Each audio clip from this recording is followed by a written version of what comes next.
ਤੇ ਮੀਆਂ ਸਾਹਿਬ ਇਹ ਜਿਹੜੇ ਗੱਲਾਂ ਕਰਦੇ ਨੇ ਰੋਨਾਲਡੋ ਦੇ ਫੈਨਸ ਕਿ ਜੀ ਬੜੇ ਮਲਾਈ ਮੈਚ ਮਿਲਦੇ ਪਏ ਅਰਜਨਟਾਈਨ ਨੂੰ ਜਾਂ ਮੈਸੀ ਦੀ ਗੱਲ ਕਰਦੇ ਆ, ਬੜੇ ਉਹਨਾਂ ਨੂੰ ਬਣਾ ਕੇ ਗੋਲ ਦਿੰਦੇ ਲੇਕਿਨ ਰੋਨਾਲਡੋ ਬੜੇ ਔਖੇ ਗੋਲ ਕਰਦੇ ਨੇ। ਇਹ ਕਿਤੇ ਨਾ ਕਿਤੇ ਫੀਫਾ ਦੀ ਵੀ ਇਹ ਖੁਆਇਸ਼ ਹੈ ਕਿ ਮੈਸੀ ਦੀ ਟੀਮ ਅੱਗੇ ਆਏ।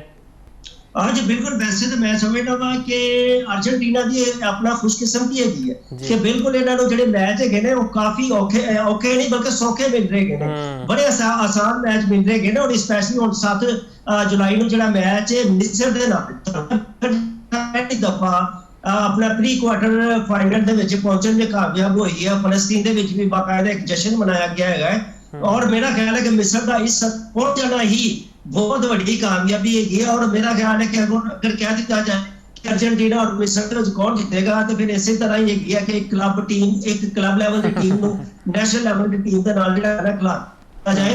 और मैसी हुण तक तुहानूं पता हाईएस्ट गोल स्कोरर है ने 7 गोल उन्होंने गोल किए गए ने और पहले ही मैच दे विच उन्होंने अपना 3 गोल यानी कि हैट्रिक की हैगी सी। और मैसी जैसा जो वर्ल्ड क्लास प्लेयर है मैं समझदा कुछ भी ना करे वो जो दूसरी टीमां होंदियां ने दूसरी टीमां दे जो प्लेयर होंदे ने उन्हां ते एक नफसियाती प्रैशर बहुत ज्यादा होता है। और वैसे भी आजकल मैसी तुहानूं पता है बहुत और मेरा ख्याल है कि अर्जेंटीना ते मिस्र दे नाल बासानी ये मैच उन्होंने जितना है। ते जितों तक हामिद साहब ने भी मैं हाल ही भी कहना है वा कि मेरी जी फेवरेट टीम है वर्ल्ड चैंपियन टीम है। हालांकि मैं दिलों अगर मैं सपोर्टर को देखा जाए मेरी जी फेवरेट टीम है वो अपना मेरी राय दे वो पुर्तगाल है और अर्जेंटीना है। फ्रांस भी मेरी फेवरेट लिस्ट में शामिल है, लेकिन मैनू लग रहा है कि स्पेन जो है वर्ल्ड चैंपियन होएगा। मेरी असेसमेंट है जी ना तो गलत भी हो सकती है सही भी हो सकती है, लेकिन हाल ही तक फुटबॉल दे जिन्हों ने अपना हक अदा किया लाजमी गल है मैसी और जो ओरा है ना अपना रोनाल्डो का क्या बात है। उन्होंने जो वाली ग्राउंड के देखते हैं या उन्होंने कैमरा आता है तो जिस तरीके जो तमाशाई है ने वो खुशी का इजहार करते हैं, गाते हैं, नचते हैं और जो भंगड़े पाते हैं। तो मेरा ख्याल है कि अगर देखा जाए फैन फॉलोइंग के हवाले देखा जाए और देखा जाए क्रिस्टियानो रोनाल्डो तो बड़ा कोई प्लेयर नहीं है। और अगर वैसे तुसी देखा जाए तो मैसी जो गाना मैसी भी एक वर्ल्ड क्लास प्लेयर है और उनके भी चाहने वाले बहुत घट नहीं है, उन्होंने भी बहुत ज्यादा फैन है। तो मैं समझना वा कि स्टार प्लेयरों के नाल मैचेस हो रहे हैं, पूरी दुनिया जी देख रही है। मेरा बेटा तुहानूं पता इंटर दे पेपर वगैरह हो रहे हैं वो पेपरां दे बावजूद भी रात को 4-5 बजे जो गाना उठ के मैच देखते हैं और उनके बाद बाकायदा कमेंट्स करते हैं, डिबेट होती है। बिल्कुल मियाँ साहब साड़ी भी ख्वाहिश है चंगा मैच होए तो अज प्री क्वार्टर फाइनल वेखते हैं जी पुर्तगाल जीतती है स्पेन, दोनों टीमां बड़ी तगड़ी हैं। उम्मीद करते हैं कि एक तरफा मुकाबला ना होए, आखिरी सैकेंड तक मैच जाए। तो एक सवाल और बड़ा मेरे जहन में आता है, मैं सोचा तुहाडे कोल करां। कैप वर्डे बड़ा शानदार खेड़ा इस पूरे इवेंट में, 5 लाख की सिर्फ आबादी है वैस्ट अफ्रीकन मुल्क ते पाकिस्तान की जैसी गल करिए 25 करोड़ की आबादी असी तो हुण मुश्किल नाल मेरे ख्याल 198 की रैंकिंग में आएंगे तो असी भी कभी कोई वर्ल्ड कप खेलने का ख्वाब वेख सकते हैं कि नहीं? सर जिन्नी देर तक साडी नीयतां ठीक नहीं ना होंदियां उन्नी देर तक किसी का ख्वाब ही रह सकता है, हकीकत नहीं हो सकता है।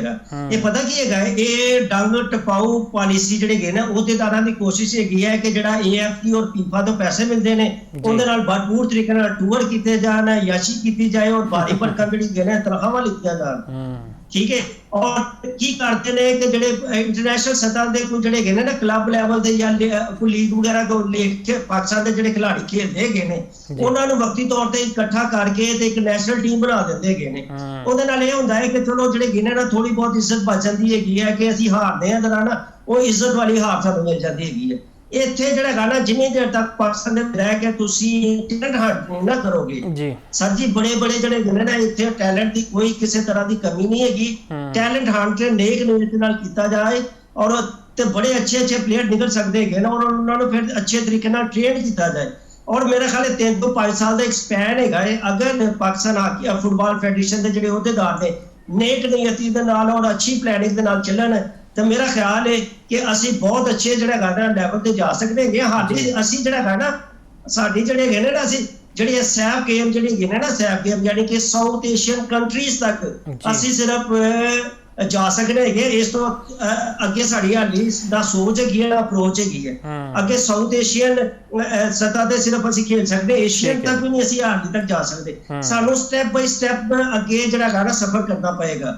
ਅਗਰ ਅਸੀਂ ਕਹੀਏ ਨਾ ਕਿ ਅਸੀਂ ਹੁਣ ਕਿ 4 ਸਾਲ 5 ਸਾਲ ਜਾਂ 10 ਸਾਲ ਬਾਅਦ ਅਸੀਂ ਫੀਫਾ ਵਰਲਡ ਕੱਪ ਵਾਸਤੇ ਕੁਆਲੀਫਾਈ ਕਰ ਲਾਂਗੇ, ਤਾਂ ਮੇਰਾ ਖਿਆਲ ਹੈ ਬਹੁਤ ਹੀ ਹਾਲੀ ਜਿਹੜਾ ਸੋਚਣਾ ਜਿਹੜਾ ਹੈਗਾ ਨਾ ਮੁਨਾਸਬ ਨਹੀਂ ਹੈਗਾ। ਇਹਦੇ ਵਾਸਤੇ ਲੌਂਗ ਟਰਮ ਪਲੈਨਿੰਗ, ਕਿਉਂਕਿ ਜੋ ਅਸੀਂ 77-78 ਸਾਲ ਦੇ ਨਾਲ ਇਸ ਮੁਲਕ ਦੇ ਨਾਲ ਹੁੰਦਾ ਰਿਹਾ ਹੈ, ਉਹ ਜਿਹੜਾ ਹੈਗਾ ਨਾ ਪਾਕਿਸਤਾਨ ਫੁੱਟਬਾਲ ਦੇ ਨਾਲ ਹੁੰਦਾ ਰਿਹਾ ਹੈਗਾ। ਫੁੱਟਬਾਲ ਜਿਹੜੇ ਅਹੁਦੇਦਾਰ ਦੇ ਆਉਂਦੇ ਰਹੇ ਨੇ, ਆਪਣੇ ਫਾਇਦੇ ਚੁੱਕਦੇ ਰਹੇ ਨੇ, ਖਿਲਾੜੀ ਜਿਹੜੇ ਗਏ ਨੇ, ਈਵਨ ਕਿ ਕੌਮੀ ਟੀਮ ਦੇ ਜਿਹੜੇ ਕਪਤਾਨ ਵੀ ਇੱਥੇ ਨੇ ਨਾ, ਉਹ ਵੀ ਕਸਬਾਂ ਪੁਰਸੀ ਦੀ ਹਾਲਤ ਵਿੱਚ ਦੁਨੀਆ ਤੋਂ ਰੁਖਸਤ ਹੋ ਗਏ ਨੇ, ਕਿਉਂਕਿ ਉਹਨਾਂ ਨੂੰ ਇੱਥੇ ਆਪਣਾ ਫਿਊਚਰ ਹੀ ਨਜ਼ਰ ਨਹੀਂ ਆਉਂਦਾ। ਜਿੰਨੀ ਦੇਰ ਤੱਕ ਖਿਲਾੜੀਆਂ ਦਾ ਫਿਊਚਰ ਨਹੀਂ ਹੋਏਗਾ, ਮੁਫਾਜ਼ ਸਾਹਿਬ ਜਿਹੜੇ ਨੌਜਵਾਨ ਨਸਲ ਹੈਗੀ ਹੈ ਕਿਉਂ ਫੁੱਟਬਾਲ ਖੇਡਣ ਦੀ ਤਰਫ ਆਉਣਗੇ? ਟੈਲੈਂਟ ਬੜਾ ਹੈ, ਲੇਕਿਨ ਇਹਨਾਂ ਨੂੰ ਇੱਕ ਫਿਊਚਰ ਵੀ ਦੇਣਾ ਚਾਹੀਦਾ ਹੈ। ਔਰ ਜਿਹੜੇ ਫੁੱਟਬਾਲ ਫੈਡਰੇਸ਼ਨ ਦੇ ਅਹੁਦੇਦਾਰ ਨੇ, ਇਹਨਾਂ ਨੂੰ ਆਪਣੀ ਨੀਤਾਂ ਬਿਲਕੁਲ ਠੀਕ ਕਰਨੀਆਂ ਪੈਣਗੀਆਂ। ਸਾਡੀ ਵੀ ਇਹੀ ਦੁਆ ਹੈ ਕਿ ਜੀ ਇਨਫਰਾਸਟ੍ਰਕਚਰ ਅੱਛਾ ਹੋਏ, ਖਿਲਾੜੀਆਂ ਦੇ ਜਿਹੜੇ ਫਾਈਨੈਂਸ਼ਲੀ ਮਸਲੇ ਮਸਾਇਲ ਨੇ ਔਰ ਵੀ ਦੂਰ ਹੋਣ, ਕਿਉਂਕਿ 25 ਕਰੋੜ ਦੀ ਆਬਾਦੀ ਜੇ ਇਸ ਖੇਡ ਤੋਂ ਮਹਿਰੂਮ ਹੈ ਤੇ ਬੜੇ ਦੁੱਖ ਵਾਲੀ ਗੱਲ ਹੈ। ਕਿਉਂਕਿ ਅਸੀਂ ਤੁਹਾਨੂੰ ਪਤਾ ਹੈ ਬੱਚੇ, ਬੁੜੇ, ਖਵਾਤੀਨ ਹਰ ਕੋਈ ਸ਼ੌਕ ਨਾਲ ਵੇਖਦਾ ਤੇ ਆਪਣੀ ਪਸੰਦੀਦਾ ਟੀਮ ਨੂੰ ਸਪੋਰਟ ਵੀ ਕਰਦਾ ਹੈ। ਕੋਈ ਪੁਰਤਗਾਲ ਦਾ ਫੈਨ ਹੈ, ਕੋਈ ਮੈਸੀ ਦਾ ਫੈਨ ਹੈ, ਤੇ ਫਿਰ ਕੋਈ ਸਪੇਨ ਨੂੰ ਸਪੋਰਟ ਕਰਦਾ ਹੈ। ਬਹਰਹਾਲ ਜੀ ਉਮੀਦ ਤੇ ਦੁਨੀਆ ਕਾਇਮ ਹੈ। ਬਹੁਤ ਬਹੁਤ ਸ਼ੁਕਰੀਆ ਮੀਆਂ ਸਾਹਿਬ ਤੁਹਾਡੇ ਵਕਤ ਦਾ।